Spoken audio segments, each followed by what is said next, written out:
This plan establishes the guidelines and in which both levels will work jointly next year, and also to unite efforts to fulfill the objectives defined by the Ministers of Health.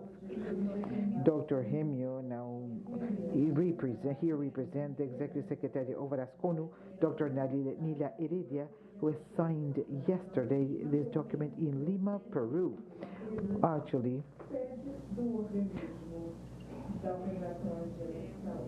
thank you very much. I wanted to use this space.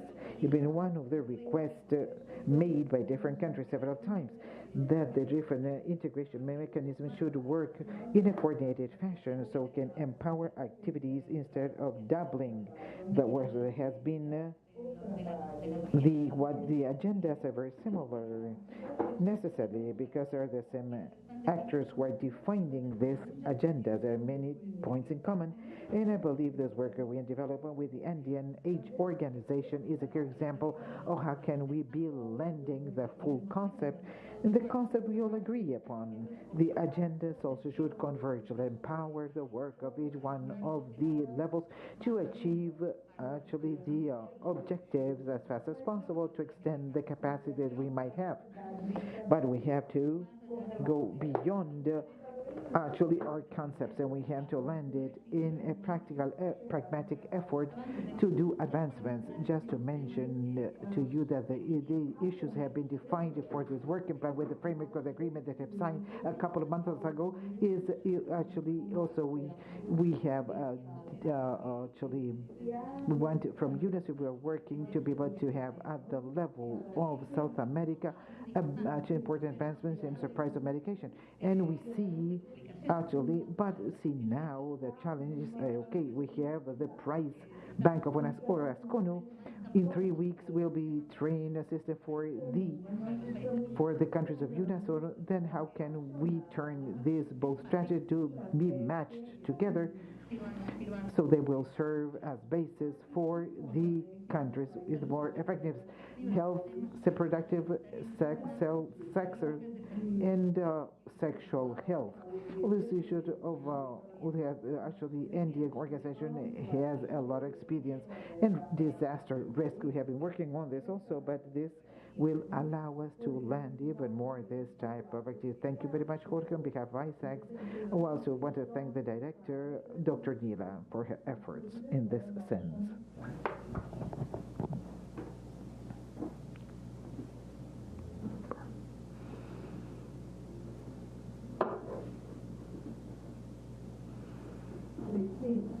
Ya, Jorge tiene que hablar en el micrófono está en el salón, muy lejos de su... The problem is that you say that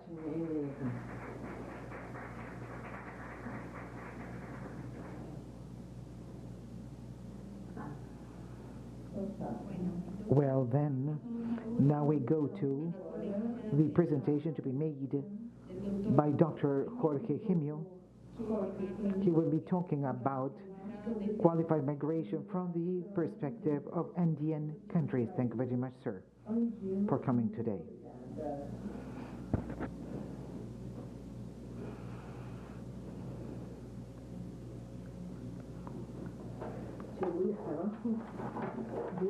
Toma café, mamita, toma café. Lógico.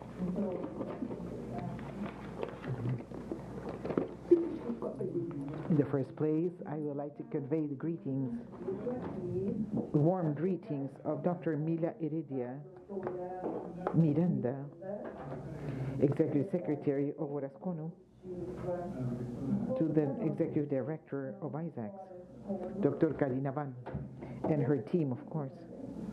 We want to thank also for invitation extended to us in this important event in which we're collecting many experiences that are very important to us.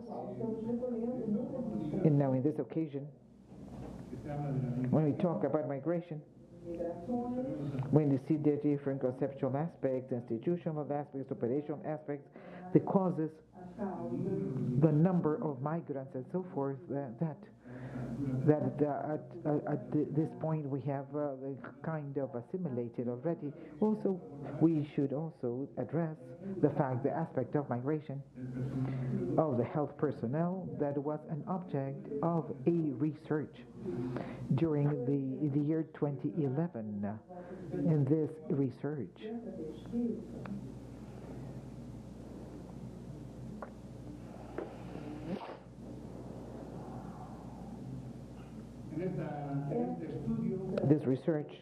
we have the participation of the Andean Health Organization, the PAHO, the School of Public Health of Andalusia, the Observatorio Social Foundation from Ecuador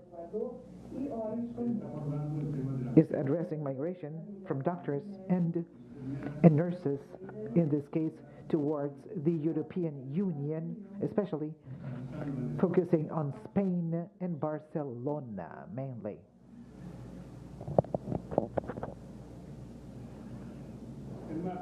The institutional framework, well, now, migration is a concern of institutions, a concern of countries, obviously. Yes, it is a concern. As of 1971, when we see the political will by 6 countries, Bolivia, Chile, Colombia, Ecuador, Peru, and Venezuela, to unite to address common problems in health. Since that year on, this concern was raised in terms of human resources, mentioning in the first meeting of ministers of health of the Andean region the fact that also the current situation was to be analyzed in terms of human resources. To make a clarification, what is the Andean Health Organization? What is REMSA? The Andean Health Organization is the executive level of the decision made by 6 ministers of health. In this case today, 5 ministers of health, 5 ladies and a gentleman. The decisions that emanate by from these meetings are executed or implemented by the Andean Health Organization. For the implementation of the different activities, still we have set up 13 commissions, each one of these committees addressing a different aspect of what is health. Human resources included, health in economy, drugs, HIV, intercultural health, and others. In the year 2008, following the line of history, the meeting of ministers approved the Andean Human Resources Plan in Health. For 2010 to 2012, the strategic plan, the long-term plan, includes the fact that human resources are a strategic guideline towards the plan. Also, research is being made in this time. It's not something that is incumbent on a consultancy. We have participation by the teams of the different countries. Specialized agencies participate, as we have previously mentioned in the previous slide. We see institutes and so forth. Institutions. In the year 2011, the ministers meet in order to analyze the different results or outcomes of this important research project. With those outcomes or results, and by year 2011, in one with the 32nd meeting of ministers, a specialist group from ORAS-CONHU, actually made up by all countries, the technical Andean group of human resources in health, are entrusted to prepare a policy.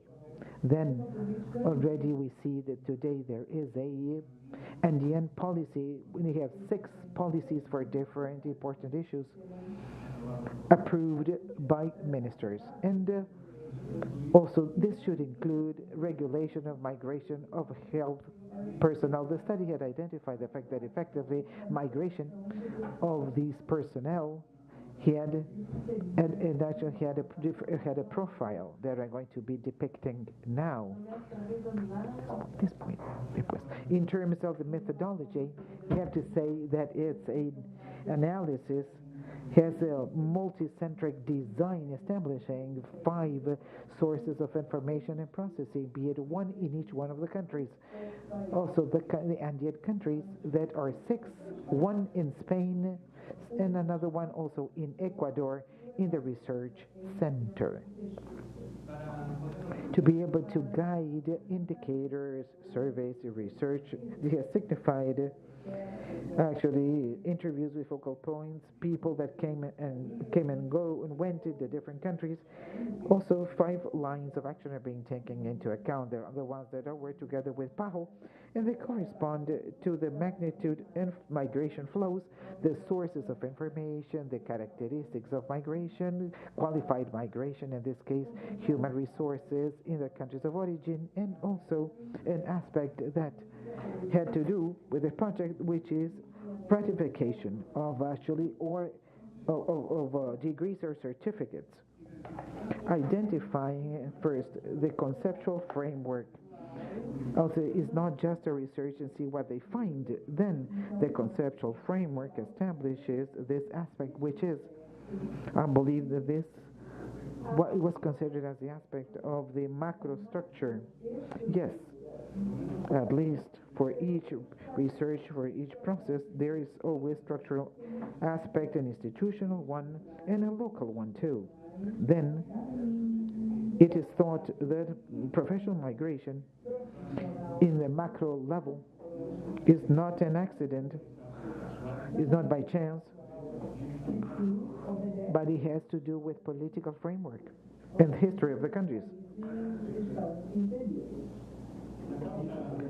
The fundamental cause would be in disequality in terms of countries of origin and of destination, in terms of objectives of laws. They discuss migration, the people in their individual aspect, their motivations, but also the different external aspects. External as far as the different characteristics of the country or origin, the problems and the capacities are concerned, and also the countries of destination, and also beyond considering the social aspect, economic and cultural of this whole process.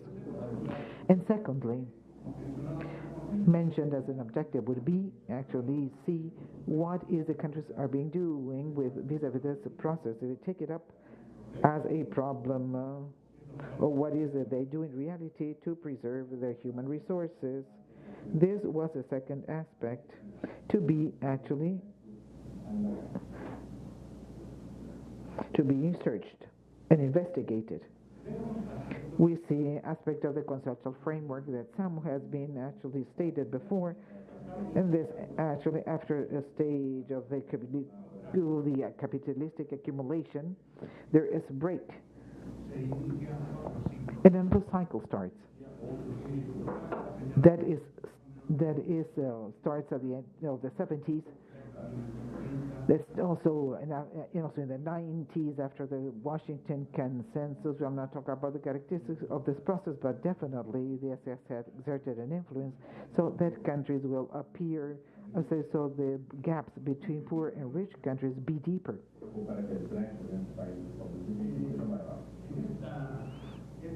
In this time, and now over call it the era of migrations.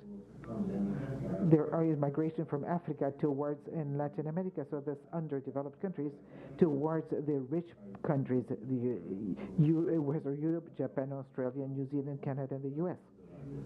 Of course, that the different processes drag people from different perspectives, be it people that have no training or they have no education, other people they were qualified labor, or they were technicians, or they were professionals, doctors, nurses, or experts actually in other areas in medicine. There is a lot of numbers. These correspond to research for the year 2011. At any rate, with the information that we have received this morning, these data are outdated. but the research was done within this context at that time. By the year 2000, talking about the conceptual framework, migration reached actually it was 200 million. Also, just in comparison, 1 out of 33 people in the world is a migrant.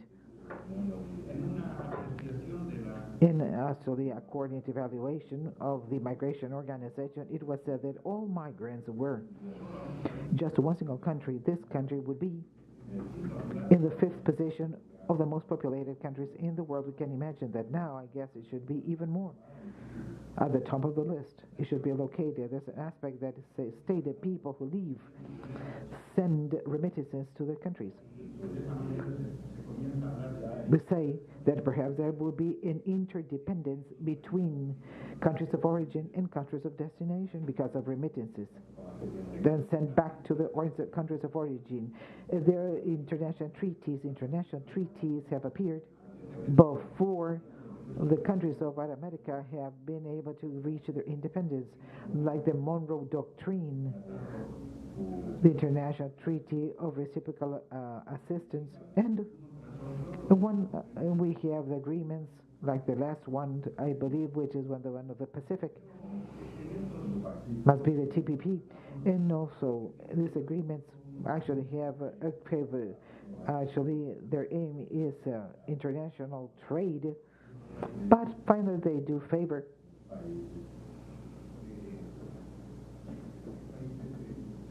central countries. Affluent countries are the ones who are favored by this international trade. Well, somehow migration of students and professionals, including, of course, the health personnel, signifies a loss of qualified resources for the countries of origin. Why? Because actually desupplies the health system, desupplies the health system and health services. When we talk about qualified migration, we're talking about a labor force that's key talents and skills for the development, research, innovation, and technology. Also, we are talking about the brain drain. What we see the most important findings, and we're going to be seeing recommendations and final conclusions. The most important findings will correspond to recommendations and conclusions. That's why you're going to see the similarities to be found. Among the most important findings, we see the migration of qualified personnel trained in the countries is, at the end of the day, a perverse subsidy to rich countries. Poor countries lose their personnel and investment of their scarce resources. Let's consider also the fact that the ones who migrate more actually have studied in state universities. This investment made by the state is never recovered. Health systems worsen. There is a bigger gap between rich and poor countries, and there is few possibilities of changing this process around. Why? Because there is no change. There are no many changes in countries of origin. The conditions that prompted people to leave are not improving, so they're not better off. Actually, in terms of salaries, there's no job security. There is no actual public health career. There are not good and sound opportunities for specialization because many want specialization, and this is something they don't find in the countries of origin, and they go out. We see also that the equipment and technology for health services is not the cutting edge. And better opportunities to learn about high technology in health are found in other countries. In rich countries, high technology in health does not provide well-being to people. Migration is a state concern of international organizations. Each one of them, actually, just to mention a few, the International Migration Organization, ILO, the Health, PAHO, WHO, and also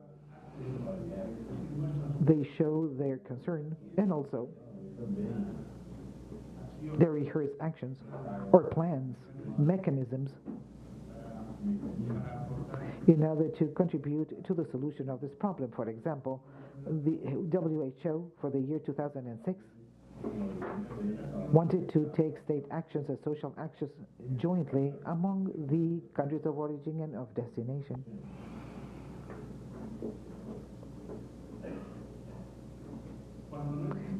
When there's lack of information, no proper decisions can be made.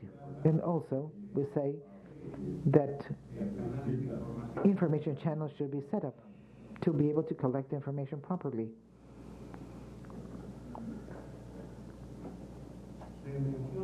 Mention is being made among the most important findings that we should act upon in contracts and recruiting standards. If the people are leaving for specialization purposes, then you have to standardize this. They have a code, so this personnel should return and work in the country again, countries of origin. And this can be done through grants or through scholarships. There are many proposals on the table. Incentives in the country of origin, the labor and social conditions, improving their health service systems, improving everything would be, of course, the best incentive so that people won't leave, or if they go to study in another country, they should be able or be willing to return to the countries of origin. What are these state responses? Because the criteria have been set forward. Countries, if they don't want to have any problems with the brain drain and the drain of their specialists and doctors and nurses, should be capable of managing a better health systems to attract people. This is easier said than done. The state response has to do with the flow and magnitude. That still there is an incapacity of exactly measuring how many are leaving. We still don't know, or even problems have been faced for this research because there are no reliable sources in each one of the countries. There is no observatory with the same indicators and criteria. We can see that, speaking about migration flows, most of the Andean countries migrate to Spain. Nurses go to Italy, Australia, especially medical doctors. Why is it that nurses leave? Why do they migrate?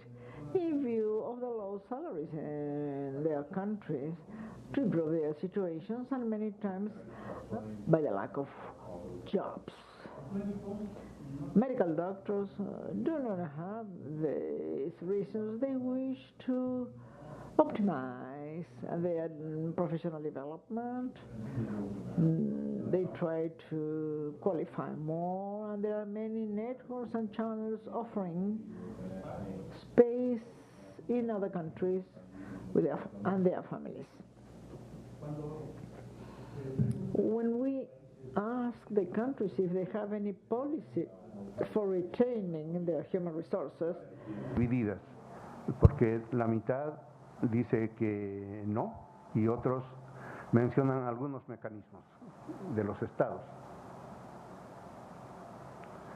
Finalmente, los consultados perciben que la emigración provoca déficit de recursos humanos en salud. Continuando con la respuesta estatal, no existe una planificación de recursos humanos en salud. Por supuesto que cuando hablamos, al hablar de los resultados, estamos haciendo generalizaciones, ¿no? Pero hay diferencias entre los países, definitivamente. No todos están en el mismo nivel, la capacidad de gestión. La mayor parte sí comparte estos problemas, pero por ejemplo en la República de Chile tienen muy buen nivel de gestión de los recursos humanos. Ellos están, por decir, en otro nivel. En Bolivia existe un plan, pero no se menciona el proceso de planificación. Para el tiempo en que se hizo esta investigación, en Chile ya estaban con una planificación, incluso por preocupación por incorporar criterios epidemiológicos. Epidemiological criteria and themes regarding assistance, attention processes in the year 2011. In Colombia, according to the research work carried out, the market guides the offer and demand of human resources. In Ecuador, Peru, and Venezuela, there is no planning process of human resources. In general, there are no information systems, and Venezuela is mentioned as an exceptional case for planning of human resources, but for the program inside the neighborhoods. Something that is criticized is that for the qualification of human resources, there is not a consensus or coordinations among the universities and the health system using those human resources. In many cases, we see that the training curriculum does not correspond to the expected contents, and regarding these contents, few of them are based on primary attention of health in their work with communities, and in most cases, traditionally, they prefer academic qualification oriented to the clinical aspects. In the study, it is said that Venezuela had two arrangements: conventional qualification in medicine and integral community medicine. Regarding nursery, in the countries who have a common denominator, nurses have three fields of qualification. One is the integration in nursing, the other is primary and community service, and community services specifically. Finishing this presentation of this study that was carried out, among the recommendations, we mention these recommendation of people that migrated or people returning. There should be some coordination work among the state, which is the employer, with the qualifying levels. Working conditions must be improved. In addition to salaries, there must be other kind of incentives that should be addressed as a strategic management. Continuous education has to be present in the area of health. There should be qualification for the working centers also. They also recommended agreements among countries, countries of origin and destination. Finally, we see the conclusions. In Latin American countries, according to this study, qualified migration in the area of health was incentivized, and we cannot see it now in the public agenda. Human resources qualified by countries sometimes could not be absorbed by the system, and that is why it's good for them to migrate. In the migration of medical doctors and nurses, they promote recruiting policies. There is some systems, routes, networks, offers, much more now with the internet. Third, migration ends up being a perverse subsidy for people, satisfying rich countries, but health attention systems lose professionals, miss professionals too. poor countries lose. There is no qualification, and as far as the migration destinations, we have the European Union, Spain, Italy, especially nurses, Australia. There's also migration to the United States, especially medical doctors, and other South American countries and Mexico.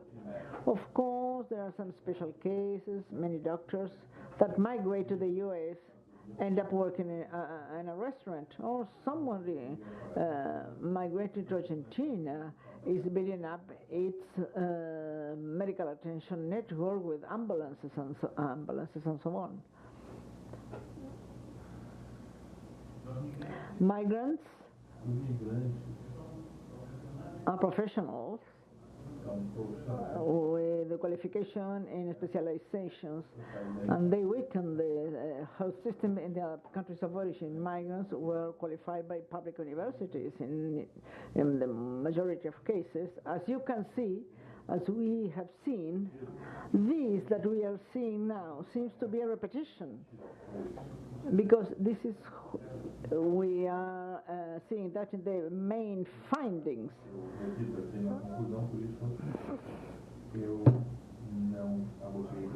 There are no retention policies in the sub-region policies, and we must assume that responsibility is not only of the countries of origin but also of destination countries.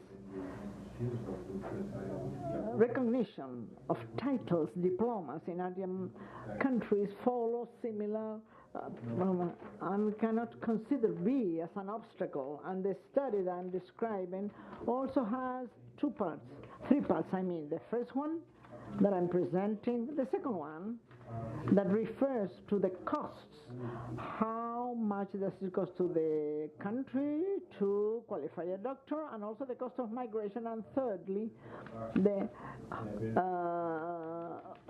confirmation of titles.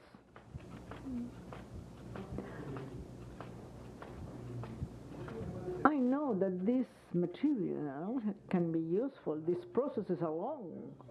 This is a story from 2011, not many years ago. And I think that those considerations and the lines of the study are very useful, so you can read it very calmly. We are going to provide you with a CD with a complete study.